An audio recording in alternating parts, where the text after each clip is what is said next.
Late night work షిఫ్ట్స్తో diabetes ప్రమాదం ఉంటుందా? ఇప్పటి యంగ్ జనరేషన్లో లేట్ నైట్ షిఫ్ట్స్ సాధారణమైపోయాయి.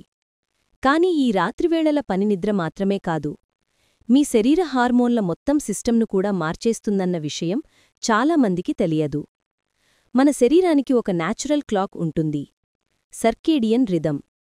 ఇది పగలే పనిచేయమంటుంది, రాత్రి విశ్రాంతి తీసుకోమంటుంది.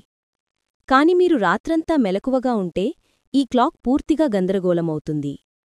అప్పుడు ఏం జరుగుతుందంటే, ఇన్సులిన్ సరిగ్గా పనిచేయదు, బ్లడ్ షుగర్ లెవెల్స్ ఉదయం నుంచే పెరిగిపోతాయి, స్ట్రెస్ హార్మోన్ కార్టిసాల్ రాత్రే హైగా ఉంటుంది, శరీరం ఫ్యాట్ను ఎక్కువగా నిల్వచేయటం మొదలుపెడుతుంది. ఇంకా సమస్య ఏమిటంటే, రాత్రి షిఫ్ట్ వాళ్లు ఎక్కువగా జంక్ ఫుడ్, చాయ్, కాఫీ, చక్కెర ఉన్న డ్రింక్స్ తాగుతారు. శరీరం అలసటతో ఉండడం వల్ల ఆకలిలేని సమయంలో కూడా ఫుడ్ క్రేవింగ్స్ వస్తాయి. ఇది రక్తంలో షుగర్ను మరింత పెంచుతుంది. ఇలాంటి మరెన్నో ఆసక్తికరమైన సమాచారం కోసం మా ఛానల్ను సబ్స్క్రైబ్ చేసుకోండి.